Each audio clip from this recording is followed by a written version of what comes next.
Irmãos, apesar da data inclusive aí, nós vamos continuar a sequência que estamos tratando, né? Estamos falando das últimas coisas e de um modo mais específico sobre a volta de Cristo. Já tratamos aí de algumas questões relacionadas ao último dia, no singular, e aí começamos a falar sobre a volta de Jesus, demos aí um resumão através das características da volta, de tudo aquilo que Cristo chamou a nossa atenção, né?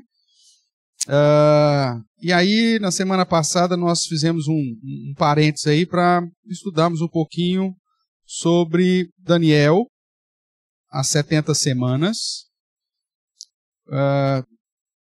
A gente ouve muita coisa, né, sobre as 70 semanas. Tem mais de, sei lá,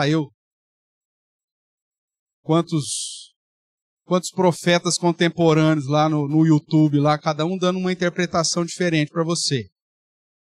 Mas a maioria delas fazendo aí um sincretismo. Inclusive, a gente menciona, né, sempre, até para você tomar conhecimento das possibilidades, mas recentemente agora, por conta aí da morte do Papa, então deu aquele alvoroço, mais 300 mil vídeos lá só falando sobre isso, e aí eles misturam profecia, interpretação e coisas extras bíblicas. Uma das questões que eles usam são as chamadas profecias de Nostradamus, né, um profeta bíblico, né? Sim ou não? Não. Mas eles usam, muito crente pentecostal, né? Pentecostal, esses caras pegam Nostradamus. Nossa, pastor, mas tudo que ele falou, muita coisa aconteceu. O diabo sabe de muita coisa mesmo, inclusive do fim dele, né? Mas tá lá. Aí pega Nostradamus e mistura a cabeça, sincretismo. E agora, por conta da morte do Papa, então aí outro profeta que eles usam, vamos ver se você sabe. Isso, são Malaquias, né? São Malaquias. Foi lá um padre, se não me engano, na Grã-Bretanha e tal, teve uma visão dos últimos, acho que 100 ou 120 papas. Aí ele dava o nome de cada um com uma particularidade, né? Em latim, obviamente, e aí cada um interpretava não sei o quê. E agora o último papa, segundo a interpretação errada de Apocalipse, somada com Nostradamus e agora referendada por São Malaquias, eles chegaram à conclusão que esse tem que ser o 8º Papa. Já era o anterior, mas aí, como o Bento XVI renunciou, então não estava no script, porque o cara da profecia não contou isso, então aí voltaram para o 6 e agora é o 8º mesmo. Só que tinha que ser um tal de Petrus Romanus. Não é isso? Fala lá, São Marquês. Então esse Papa tinha que ser romano. Mas aí elegeram um Papa americano. Mas vão vasculhar a vida desse cara, vão achar um gene de algum italiano na vida desse cara, né? Afinal de contas, praticamente todos nós temos. Não só pelo fato de muitos descendentes de italianos aqui, mas pelo fato do Império Romano ter dominado praticamente todo mundo conhecido da época. Então, soldado romano fez FI para tudo quanto é lado, então é muito provável que todo mundo tenha um gene italiano, aí, né, romano, né, na descendência. O Otaviano nem se fala. Se tivesse entre os cardeais, seria cotado. Né, italianado e tal, Martelli, né, tudo terminado em I aí, né? Então, você vê, vamos tentar achar alguma coisa lá para ver. Mas cuidado. A Bíblia, ela é suficiente, irmãos, inclusive nas profecias. Se você tem que usar São Malaquias para referendar alguma coisa bíblica, se você tem que usar, qual que é o nome da figura que eu falei lá, o Nostradamus, para referendar qualquer profecia bíblica, já está errado aí de cara. Se a Bíblia é suficiente, e se Deus deu os seus oráculos para nós, acabou. Qualquer interpretação que tenha que referendar alguma coisa fora para fazer sentido, você já devia desconsiderar. Tudo bem? essa é a premissa. A Bíblia é a nossa única fonte de fé, de prática, de crença, de tudo. Então, tudo que tiver que agregar de outro lugar, pula fora. Tudo bem? Dito isso, então nós vimos que, segundo o texto de Daniel, a última semana tinha lá 2 eventos que aconteceriam na última semana, mostrando que nós já estamos nela. Quais eram os eventos que tinham que acontecer nessa 7ª semana, na última semana aí, melhor dizendo? Antes disso, isso é um dos, né? O cessar da adoração diária, ou seja, não vai ter mais templo. Mas antes disso, o que tinha que acontecer? Alguém tinha que morrer. Um ungido, né? Um Messias. Isso já aconteceu?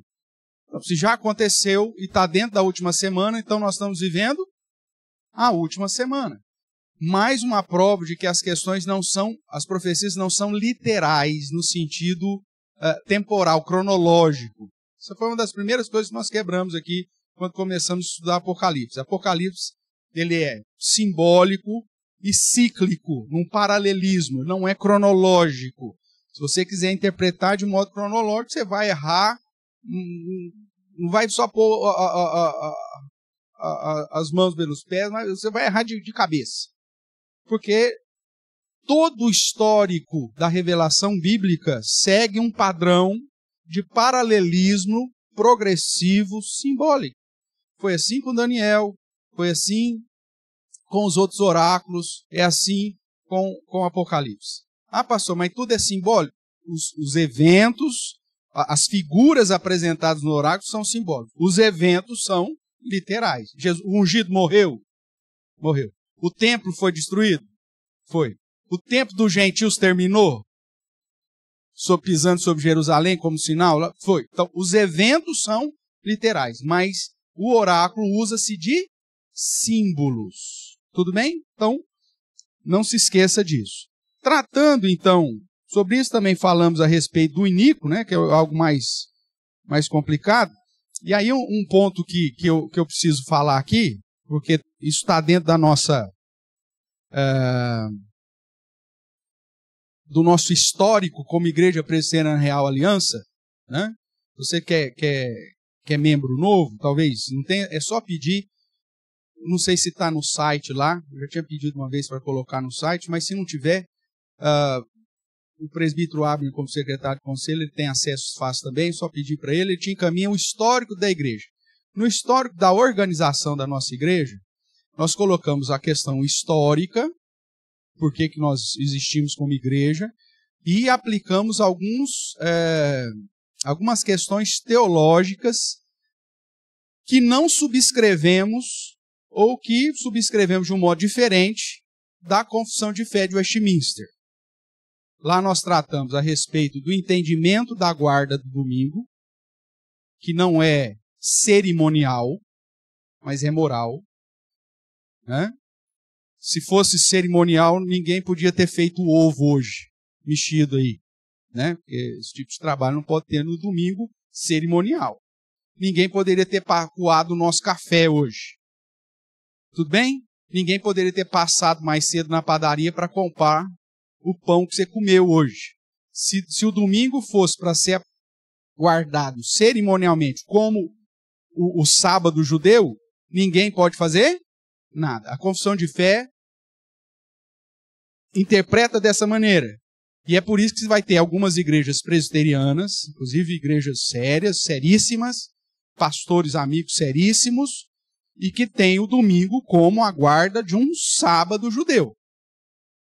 Né? Talvez um dos proponentes aí mais conhecidos, eu fui contemporâneo e tem certo proximidade, o reverendo Ageu, que hoje é professor, inclusive, do seminário JMC, ele é um dos proponentes de que a guarda do domingo é como se fosse o sábado dos judeus. Então não se faz nada. Você não pode almoçar fora, você não pode pôr combustível, você não pode ir na padaria, você não pode comprar o frango assado para o almoço, você não pode fazer nada. Tá? Nós entendemos que o cerimonialismo caiu em Cristo. e que o fato de guardar o domingo chama-se a sua atenção para a responsabilidade de cumprir com as atividades que, como comunidade dos santos, determinamos para aquela ocasião. É o dia do Senhor. Se a gente inventou um café da manhã, como família cristã, é a minha responsabilidade como crente nesse dia consagrar isso ao Senhor. Se nós definimos um evangelismo às 2h da tarde, sei lá, eu lá na praça, não sei das contas, como igreja, como é dia do Senhor, é minha responsabilidade. E assim a escola dominical, e em especial o culto, que colocamos como uma reunião de todos os santos para adorarmos aquele que é o único verdadeiro santo, que é o Senhor. Então nós entendemos assim. Uma outra questão que entendemos e que está lá no nosso histórico, que diferencia, é que a Confissão de Fé de Westminster, ela vai dizer, não vou lembrar exatamente os termos, mas ela vai dizer que o Papa Católico é exatamente o homem da iniquidade. O iníquo, descrito em 2 Tessalonicenses. Está lá na Confissão de Fé. Todos aqueles que subscrevem a Confissão de Fé e não têm esse adendo que nós colocamos, então acreditam que o Papa é o anticristo. A figura, a personificação da figura do anticristo e a personificação do iníquo, que é dito lá em 2 Tessalonicenses. O que nós cremos como Igreja Presbiteriana Real Aliança? Nós subscrevemos a Confissão de Fé de Westminster, porém com observações. Já te disse aqui sobre a guarda do domingo, e a segunda observação que nós colocamos no nosso documento histórico é que o Papa é só mais um anticristo.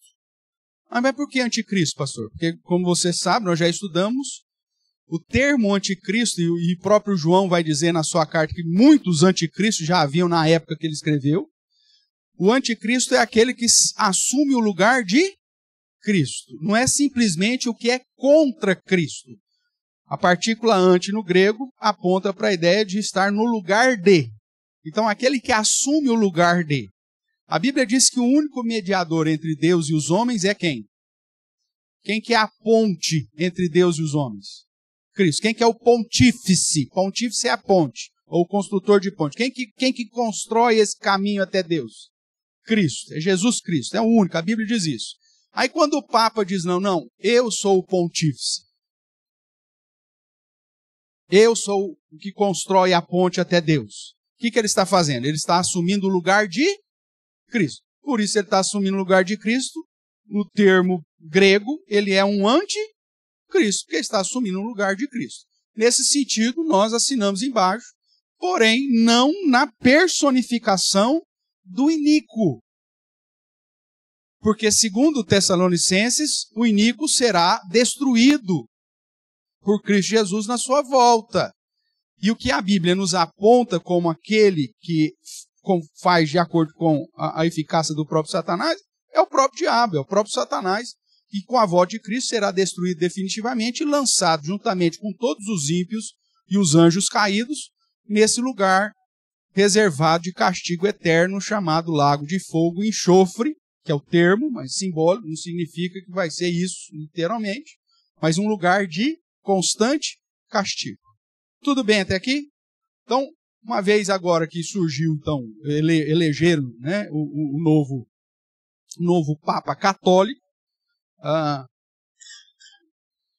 que é esse norte-americano que atuou aqui no Peru, né, o Leão que é agora? 14? Leão 14. Então, obviamente, nós mantemos a inclinação, como Igreja Presbiteriana Real Aliança, de que o Papa é só mais um anticristo, porque se colocou no lugar de Cristo. Só Jesus nos liga a Deus. Jesus mesmo diz, eu sou o caminho, a verdade e a vida. Ninguém vem ao Pai a não ser por mim. Não é pela religião, não é pela Igreja Presbiteriana Real Aliança, não é pela figura do Papa, não é pela determinada denominação A, B ou C. Tudo bem até aqui? Ó, dito isso, irmãos, considerando o nosso contexto semanal, nós vimos então que uma das questões que mais divide a interpretação apocalíptica é o chamado milênio. E para tanto eu convido você então a abrir a palavra do Senhor, lá em Apocalipse, capítulo 20, nós já estudamos, mas vamos agora tratar das minúcias aí, das questões do dia a dia, né? Dos detalhes, vamos assim dizer, para compreender. É óbvio, irmãos, que você tem que ter como pano de fundo, como background, é isso, Sabrina? É? Tal, professor de inglês.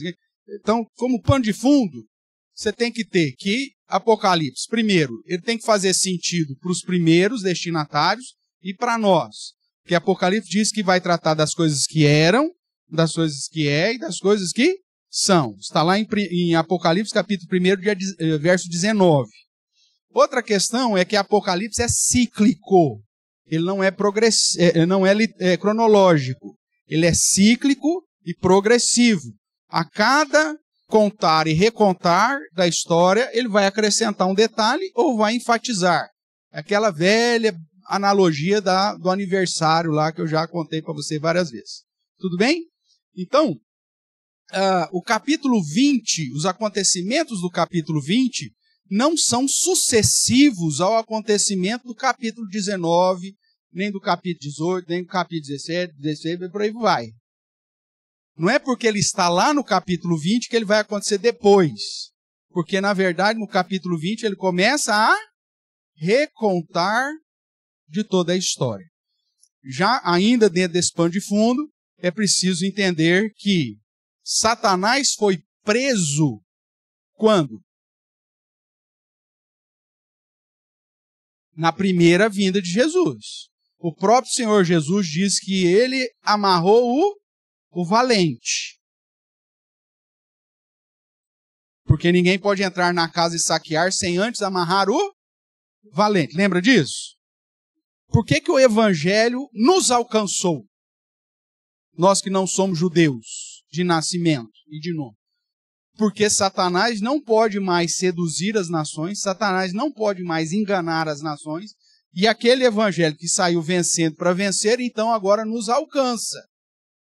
Porque se não fosse Cristo amarrar o valente, nós vemos que todas as nações estavam sob o domínio de quem? Satanás. Tanto que na tentação de Jesus, o que Satanás oferece para Jesus se Jesus o adorar? Todas as nações da terra. Jesus falou assim, que lorota, seu chifrudo. Falou isso para ele? Não. Chegou e falou, não. Você sabe que eu tenho que adorar somente a Deus. Jesus não desmente Satanás. Por quê? Porque até aquele momento, todas as nações estavam sendo seduzidas, enganadas pelo próprio Satanás. Por isso que ninguém se convertia. Quando Jesus vence na cruz, Mateus vai dizer, disse Jesus aos discípulos, toda a autoridade me foi dada no céu e na terra.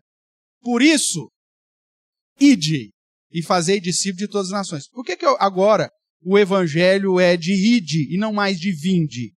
Porque você lembra que no Antigo Testamento, para alguém chegar a Cristo, tinha que vir ao judaísmo. Tinha que abençoar Abraão. Toda família que vos abençoar será abençoada. Lembra que Deus disse para Abraão?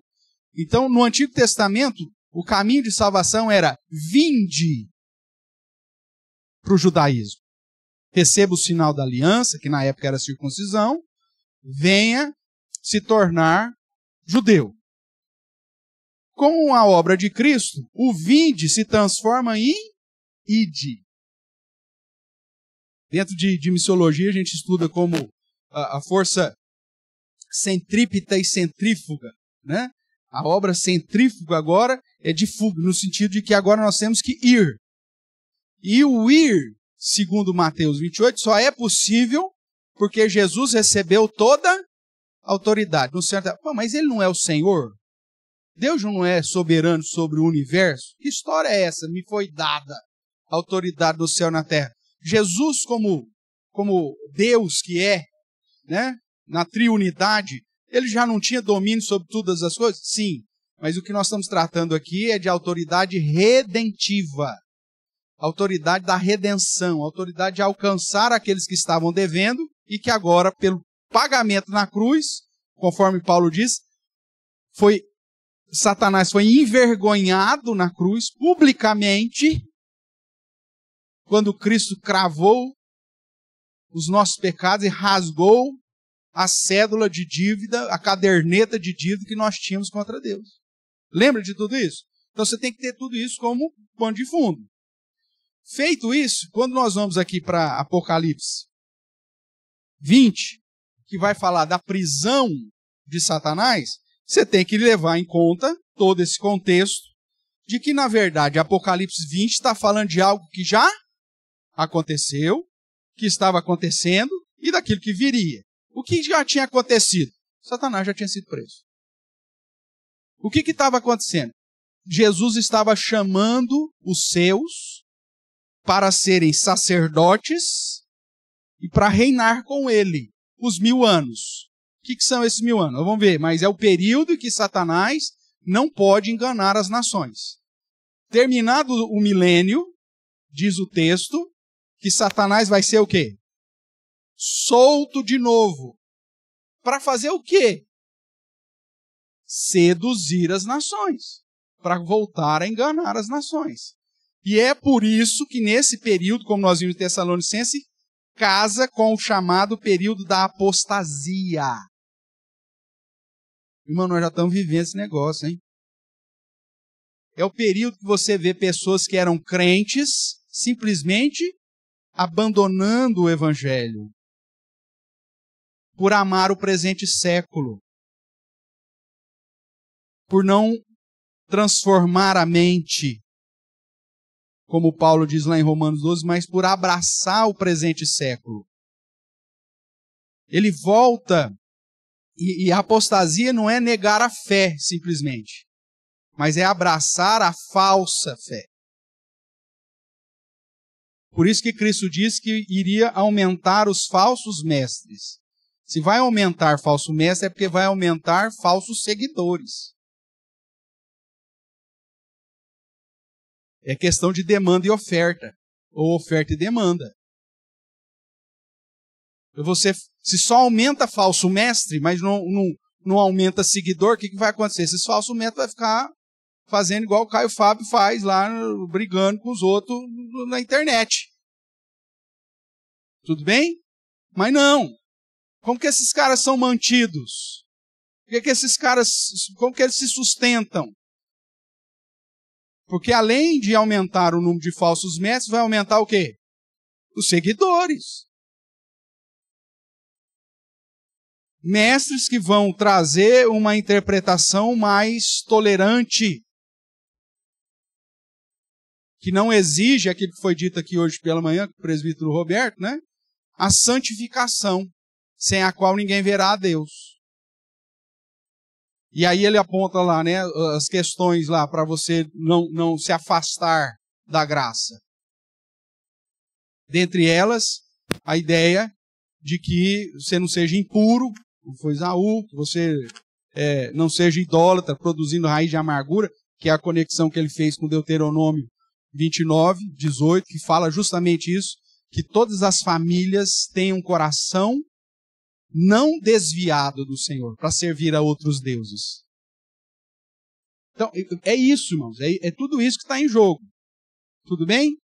Então, estamos vivendo aquilo que Apocalipse vai apresentar como sendo já a parte final, onde Satanás volta a seduzir as nações. Igrejas, denominações que antes eram sérias e que abraçam o liberalismo teológico hoje, você fala assim, não é possível.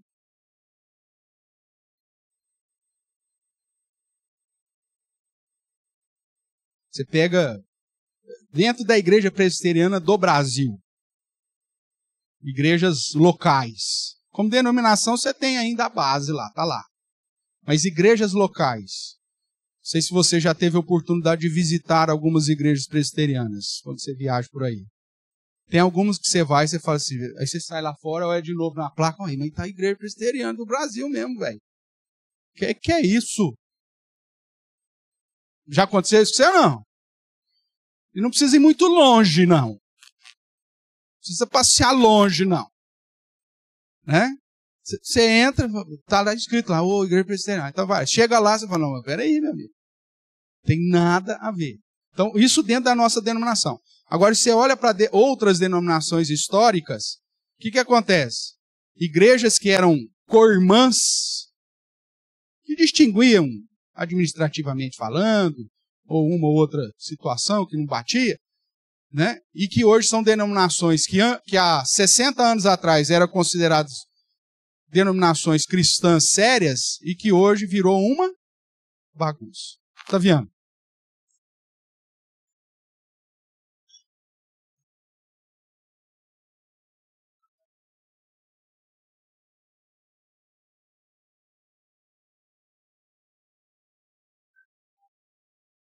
É estranho.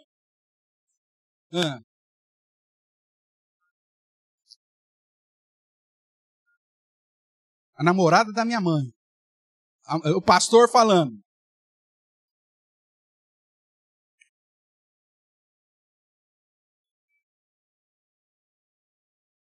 John MacArthur, lembro da história. Não, tá assim. Perdeu. Então,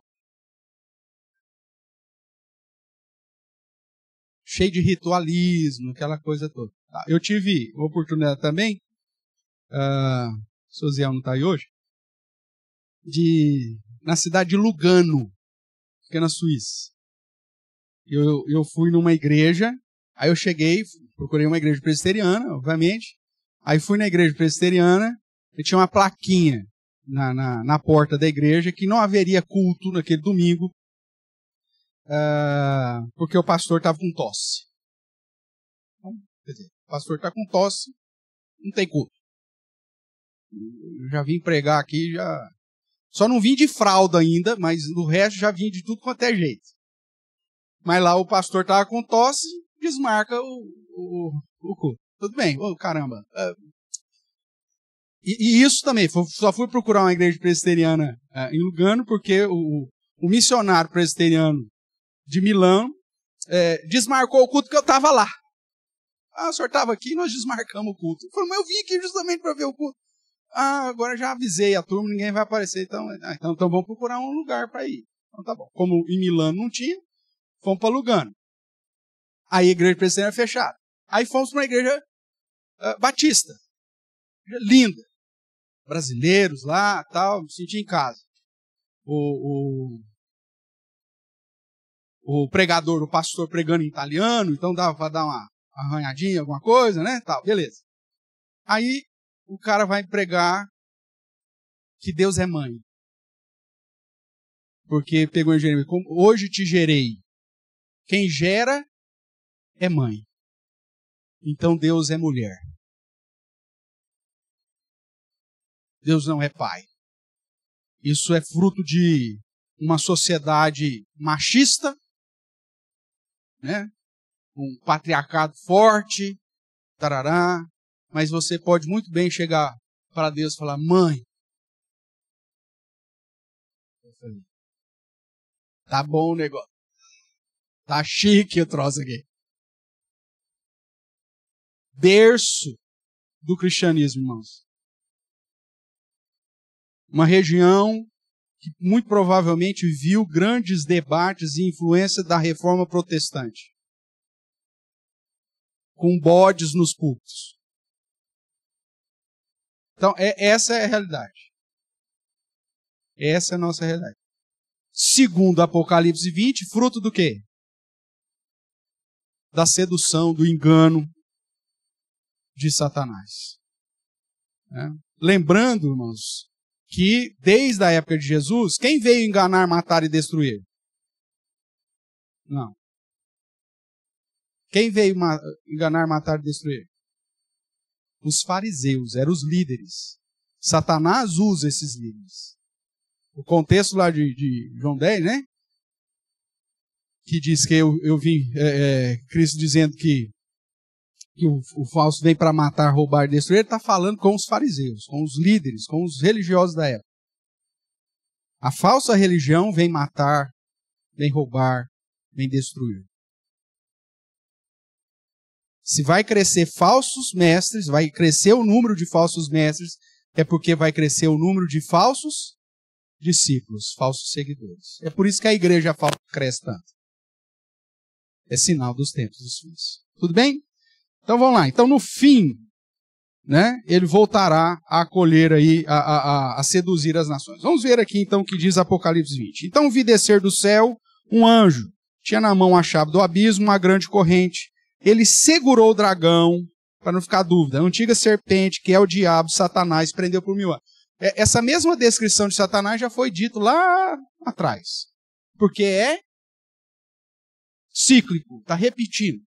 Lançou no abismo, fechou e pôs selo sobre ele, e aí a finalidade, para que não mais enganasse as nações até se completarem os 1000 anos. Então, esse é o objetivo da prisão de Satanás, que já aconteceu na primeira vinda de Cristo, não vai acontecer lá na frente, tá? Para começar o milênio, já aconteceu, e se já aconteceu, o milênio já começou, não tem outra interpretação.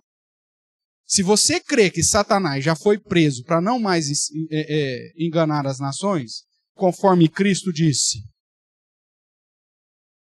porque ele veio para amarrar o valente, para que agora o evangelho fosse alcançar as nações, então se isso já está acontecendo, diz que isso é dentro do milênio.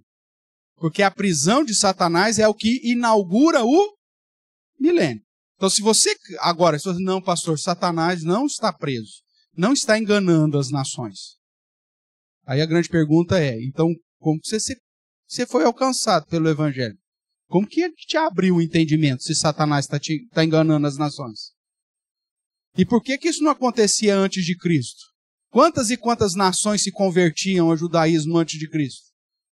Nenhuma, meu amigo. Você tem lá um ou outro caso, né? O pessoal lá de Nínive, você tem Naamã, você tem Raabe, você tem Ruth, mas dá para contar na mão os casos registrados na Bíblia. Né? Aí você tem alguns egípcios que saíram com o povo de Israel. São eventos poucos. E se você for contar aí, acho que o máximo lá foi Nínive, 120 mil pessoas que viviam lá, né? É isso que fala lá? No texto de Jonas. É isso. E o restante das nações? Tudo enganado. Aí Cristo vence na cruz. Atos 2 já diz que num evento só, quase 3 mil pessoas se convertem. Pessoas vindo da onde? De todas as partes da terra, de várias nações. E aí ele cita lá vários lugares, inclusive. Por que isso se deu? Porque o Satanás foi preso. Então, a evidência de que o evangelho começou a avançar é porque Satanás foi preso. Pastor, mas Satanás está aí, inclusive, baixando, tem gente endemoniada. Meu amigo, aqui, lembre, não é literal, é simbólico, e aqui diz que a prisão é para um fim específico. A prisão é só para que ele não mais engane. A prisão de Satanás, então, é bem definida. Que a função é que ele não engane. Mas mesmo que fosse preso literal, o chefe do PCC está preso? Está preso. Mas ele continua mandando o PCC? O fato do indivíduo estar preso não significa que ele não está comandando. Está preso, mas ele continua comandando. Por isso ele tem 3 agentes. A besta do mar, que é todo o sistema político, governamental, bélico, econômico. A besta da terra, que é todo o sistema de ideologia, filosofia e falsas religiões. E a Babilônia, que é todo o sistema de hedonismo, da busca pelo prazer, da satisfação carnal, da promiscuidade, da homossexualidade, e por aí vai. Os pregadores desses três agentes são bilhões comparados com os pregadores do Evangelho. Então, Satanás continua atuando no mundo através desses três agentes aí. Só que ele não pode mais enganar. E é por isso que aqueles que Deus separou, quando ouvem o Evangelho, o que acontece? Se converte. É o que Paulo vai falar lá em Efésios, né? Depois que ouvistes o Evangelho da vossa pregação, e tendo nele crido, fostes selados com o Santo Espírito da promessa. Isso só é possível porque agora o Espírito vem e nos sela, irmãos. Como diz Paulo em Romanos 10, porque a salvação vem pelo ouvir. E ouvir da palavra de Cristo ou da palavra de Deus. Então veja, esse é o momento. Satanás foi preso. Então o avanço do Evangelho é uma das provas que Satanás não pode mais enganar as nações. É a prova cabal. Se ele não pode mais enganar as nações, isso desde da ascensão de Cristo, da morte de Cristo e tudo mais, então quando que começou o milênio? Responda para mim. Quando começou o milênio? Na primeira vinda de Cristo. Não tem outra forma. Agora, se você usar o óculos da questão da cronologia de Apocalipse, você vai falar, não, mas o capítulo 20 vem depois do 19, que fala da subida para o céu. É que o 19 ele está fechando um ciclo. Como depois, o capítulo 20 e 21, vai também fechar o ciclo falando do juízo final de novo. Se você for, nós estamos pregando aqui domingo à noite sobre Apocalipse. Quantas vezes eu já falei sobre o juízo final? Punhado. Porque cada final de ciclo termina com o juízo final. A diferença é que agora, nesse último, o enfoque vai ser o novo céu e nova terra, e aí ele vai dar detalhes da noiva, que ele chama de Nova Jerusalém. Que inclusive não é a cidade, meu amigo, é você. Ele vai dizer, você vai ver a noiva ataviada, bonitona. E aí ele fala, é uma cidade, assim, assim, assado. Não, mas peraí, mas é a noiva ou é a cidade? É a mesma coisa. Porque, como diz a festa tabernáculo, é Deus habitando conosco. Tabernaculando. Então é uma coisa só. Agora, são símbolos. Tudo bem? Então vamos lá, vamos caminhar. Então, apesar de todos, desses textos todos, ainda existe aí uma controvérsia sobre a volta de Jesus Cristo, dividindo os cristãos em, basicamente, 4 escolas sobre como ocorrerá a segunda vinda de Jesus. O texto bíblico, que gera várias interpretações, consequentemente, esta divisão em escolas é o texto aqui de Apocalipse, capítulo 20. Tudo se dá principalmente pelo entendimento a respeito dos chamados 1000 anos, e por isso milênio, né, citados no verso 2, no verso 3, no verso 4, no verso 5 e no verso 6. Então, é repetida a ideia desse milênio.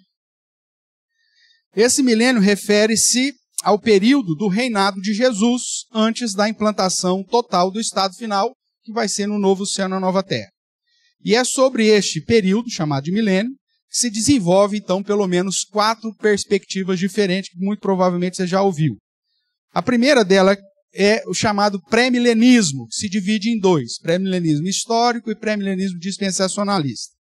Então, a base está na crença de que a volta de Jesus será precedida dos sinais expostos lá em Mateus 24, e que então Cristo viria e aplicaria o seu reino a partir desse momento,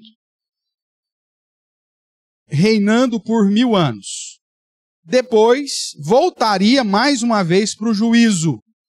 Nessa perspectiva, Jesus voltaria 2 vezes e ocorreria 3 momentos de ressurreição distintos e mais 3 juízos para então aplicar os estados eternos de novo céu, nova terra e de condenação eterna, que é o inferno, ou lago de fogo e enxofre. Em outras palavras, nessa perspectiva, a volta de Jesus antecede a implantação do reino. Para facilitar, irmãos, o foco é o arrebatamento. Quando que a igreja vai ser levada para o céu. Na visão pré-milenista, é lógico que a gente está resumindo aqui num slide, tá? O arrebatamento será antes da implementação ou da implantação do reino. Do reino de Jesus, que vai ser um reino terreno. Só que Jesus já disse que o reino dele não é um reino visível, não é terreno. O reino está dentro de nós, não foi isso que ele disse? Inclusive, quando Pilatos disse na conversa com Jesus, ele falou, se o meu reino fosse desse mundo, os meus ministros já viriam aqui e já tinham acabado com tudo, velho. Então, essa perspectiva de Jesus pré-milênio, vem antes. Então, para começar o milênio, tem que ter primeiro o arrebatamento. Aí, aos 7 anos de vida aí a gente volta para inaugurar um reino milenar terreno em Jerusalém, onde Jesus vai estabelecer o trono caído de Davi. Tudo bem? E aí nós vamos reinar por 1000 anos, só que aí vai ter ímpio ainda nesse mundo, que vão se reunir no final do chamado Armagedon. Inclusive nós vamos falar um pouquinho deles hoje. E aí então vem para a grande batalha final, onde Cristo de fato vai vencer o anticristo personificado, que nós já falamos que não é isso, que é o sistema. E aí então, depois desse 1000 anos literal, vai contar 1000 anos, que vem o estabelecimento do novo céu e da nova terra. Então o arrebatamento da igreja acontece antes da instalação do milênio. Basicamente é isso. Tá? Só que eu já mostrei para você que, biblicamente, o milênio já começou. Que os sinais de Mateus 24, aqueles que já estavam previstos, inclusive a destruição do templo, já aconteceu. Então, a ideia, e como o milênio não é literal, como nenhum outro símbolo usado o evento haverá um período que Cristo vai reinar e que nós reinamos com ele, porque somos embaixadores, não é assim que Paulo fala? Aquela velha brincadeira. Existe embaixador de um reino que não existe? Se Deus já te deu o título de reino e sacerdote, ou de embaixador e sacerdote, é porque o reino já existe. Ah, pastor, mas lá no Evangelho está falando que Jesus começou a pregar e dizer: o reino de Deus está próximo. Realmente, historicamente, quando ele chegou, ele começou a pregar que o reino está próximo. Só que ele vai dizer para os mesmos discípulos que estavam tomando ceia com ele, que eles não tomariam aquilo de novo antes de chegar o reino. E aí, quando Jesus ressuscita, inclusive, Jesus vai lá, faz um jantarzinho para eles, peixe assado, pão, mel, muito provavelmente vinho, porque eles não beberam água, sei lá o que for, mas eles sempre comiam com isso, nos 40 dias que Cristo ficou aqui na terra, antes de ser assunto ao céu, que é assim que a Bíblia diz. Então, se Cristo disse que os apóstolos beberiam de novo do cálice no reino, e é implantado a ideia que domingo após domingo, no primeiro dia da semana, que foi o dia da ressurreição de Jesus, e Jesus ressuscitou no domingo, que é o dia das primícias, todo dia das primícias cai sempre num domingo. Então, todos os cristãos se reuniam no domingo para partir o pão, ou seja, para tomar a ceia. E isso já dentro do reino. Tudo aponta para isso. Só que é um reino que está, segundo a sombra, né, da montanha, lá, da rocha que esmiuçou a estátua dos impérios. Essa pedrinha se transformou numa grande montanha e começou a fazer sombra sobre quem? Todas as nações. É isso. O reino de Deus vai se avolumando e o evangelho vai alcançando as nações. E a sombra de Cristo vai sobrepondo sobre todas as nações. Esse é o avanço. Ou como o próprio Cristo diz durante seu ministério, que o seu reino seria semelhante a uma mulher que, num tanto de farinha lá, colocou fermento. E esse fermento levedou toda a massa. Com estrondo? Com explosão? Não. O trabalho do fermento é silencioso. Ninguém escuta. Ou sua mãe faz assim, ó, vou fazer pão hoje. Aí vai lá, corre da cozinha, gente. Sai correndo, que agora vai explodir. É assim?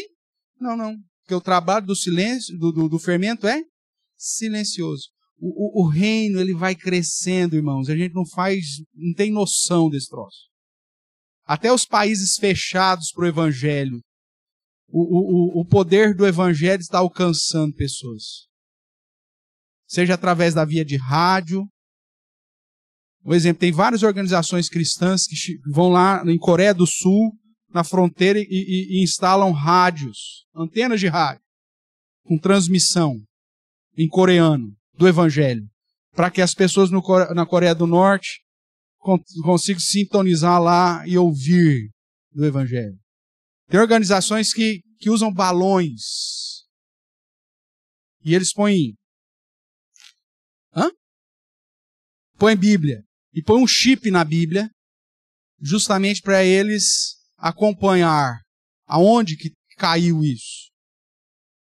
E eles acompanham que essa Bíblia chipada, olha só, ai, a marca da besta, pastor.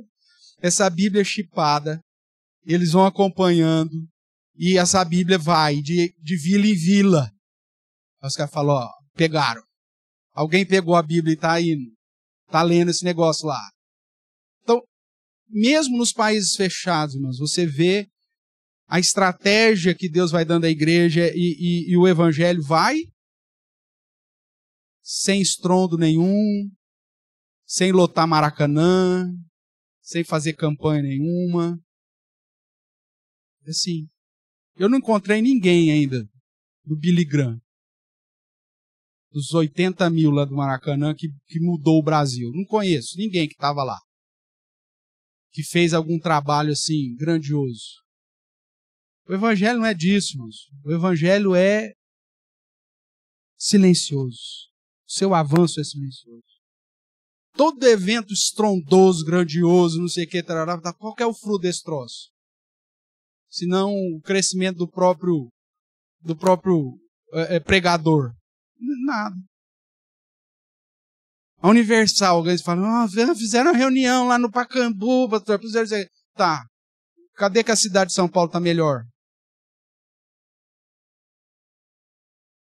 Ainda sai lá com uma sujeira miserável lá no Pacaembu. Os crentes não servem nem para limpar o que suja. Isso não é evangelho, irmãos. O verdadeiro evangelho, ele transforma. Porque você é reino e sacerdote. E reina com Cristo os 1000 anos. É por isso que você já reina com Ele hoje. A gente canta isso, né? Que Ele já reina. Algumas denominações não cantam que Ele reina. Principalmente algumas seitas. Mas para nós que cremos que Ele reina, nós cantamos isso. Então o milênio para nós já começou. O arrebatamento dos crentes vai ser só no final. A ideia lá daquela ordem do evento, lembra que é um evento só, mas com um programa. Jesus volta, todos, ímpios e crentes, se ressuscitam, é uma ressurreição física só. Há a reunião das nações, a separação dos crentes e dos descrentes. O mar dá os seus mortos, ou seja, todo mundo ressuscita. Quem estiver vivo vai ser transformado. Faz a divisão, a separação. E aí vem o juízo. Todas as obras. O juízo, inclusive os crentes passam pelo juízo, pastor? Passam. A diferença é que tem um pagamento. Então eles não vão receber a condenação. Porque Cristo já pagou. Essa é a única diferença. Porque nenhum crente vai para o céu porque foi justificado pelas próprias obras. Pastor, eu tenho medo de juízo, não. Porque chega lá na hora e fala, eu vim no café da manhã da escola dominical. Eu escutei o pastor falando escola dominical. Fui batizado. Não, meu amigo. Você vai para o céu pelos méritos de Cristo. Então você vai condenado, vai mostrar lá os seus podres, os meus também, para minha vergonha. E aí eu vou chegar à conclusão, eu não mereço o céu. Só que Jesus fala, mas está pago. Aí é a diferença. Aí, depois disso tudo, e os descrentes vão entender, realmente, eu mereço e eu não reconheci Cristo, está certo. É isso mesmo. Vão blasfemar ainda, porque o texto bíblico diz que eles ainda vão reclamar da vida. Isso aí, né? Os argentinos vão fazer panelaço, né? Os descrentes, né? Então, é isso aí. Só que aí, então, tem o juízo e aí acontece o quê? O arrebatamento. Quando nós vamos definitivamente, não só por 7 anos, mas definitivamente, para aquilo que é chamado de novo céu e nova terra. E aqui, o que vai acontecer com aqui? Destruição. Pedro vai dizer que isso aqui vai ser abrasado. Mas o que é a terra, meu amigo? O Senhor do universo? Nada. Como a ciência diz, né? Um pó azul. Uma poeira. Né? Um pozinho, um grão do pó na imensidão do universo. Tudo bem? Então, essa ali. Então, essa é a ideia de um arrebatamento para depois vir para inaugurar um reino de 1000 anos. Primeiro, porque você já tem que ter mais que uma volta de Cristo. Né? Mas é secreta. Mas na onde que tem na Bíblia arrebatamento secreto? Em lugar nenhum. O texto que eles usam lá, que nós já estudamos recentemente, trata de juízo, julgamento. Não de arrebatamento. Mesmo porque quem é levado lá no texto é sempre o ímpio. Como foi no dilúvio. Quem que ficou? Noé e a família. E quem que foi tragado? Os ímpios. Então não posso usar aquele texto para arrebatamento secreto. Então, pastor, mas qual que é a base do arrebatamento secreto? Uma profecia extra-bíblica. Um iluminado qualquer lá, como o Nostradamus, como o Malaquias, né? Como qualquer outro profeta. Então você não pode usar profecias Ellen White, profecias extras bíblicas para interpretar um oráculo bíblico.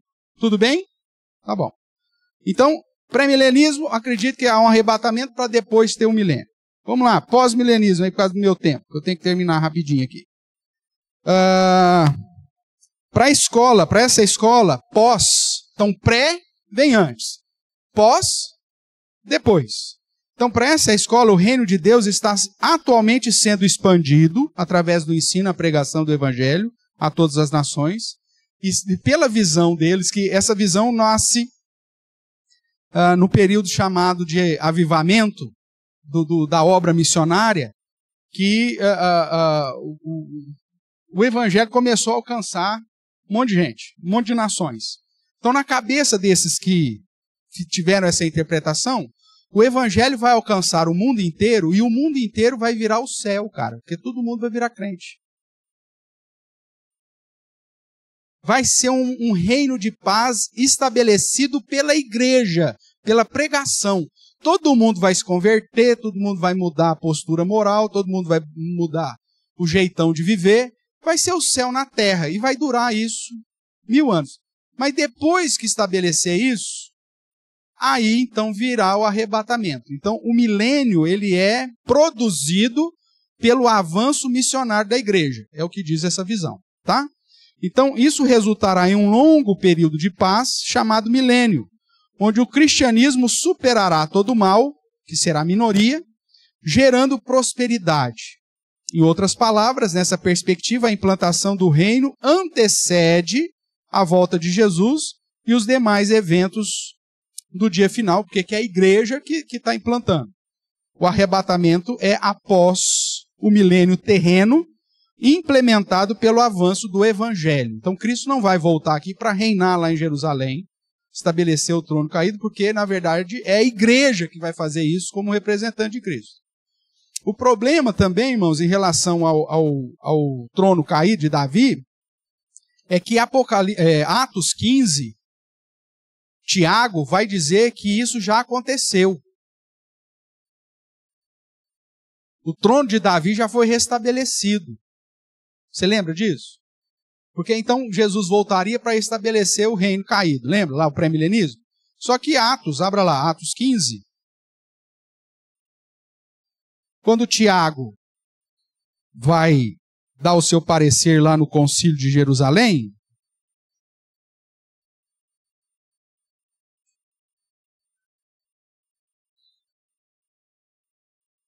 o que Tiago vai dizer? Que a entrada dos gentios, ou seja, o avanço do evangelho às nações, a entrada dos gentios na igreja, é prova de que Jesus estabeleceu o trono caído, o tabernáculo caído. Veja aí o que diz aí a partir do verso 12. Toda a multidão silenciou, passou a ouvir Barnabé e Paulo, que contavam quantos sinais e prodígios Deus fizeram por meio deles, entre quem?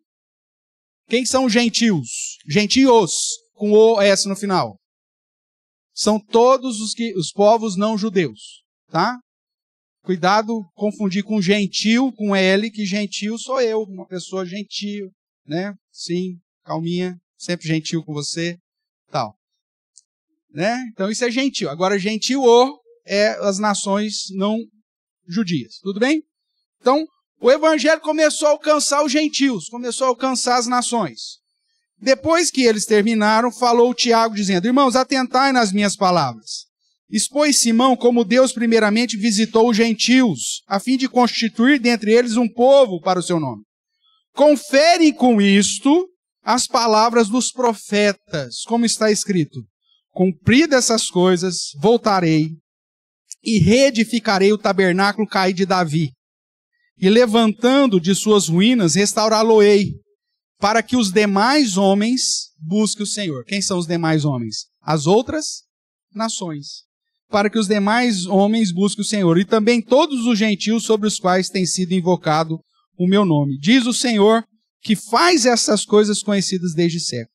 Pelo que julgo eu, não devemos perturbar aqueles que dentre os gentios se convertem a Deus. Então Tiago, já ali no começo do cristianismo, já entendeu que ali foi restabelecido o tabernáculo caído de Davi.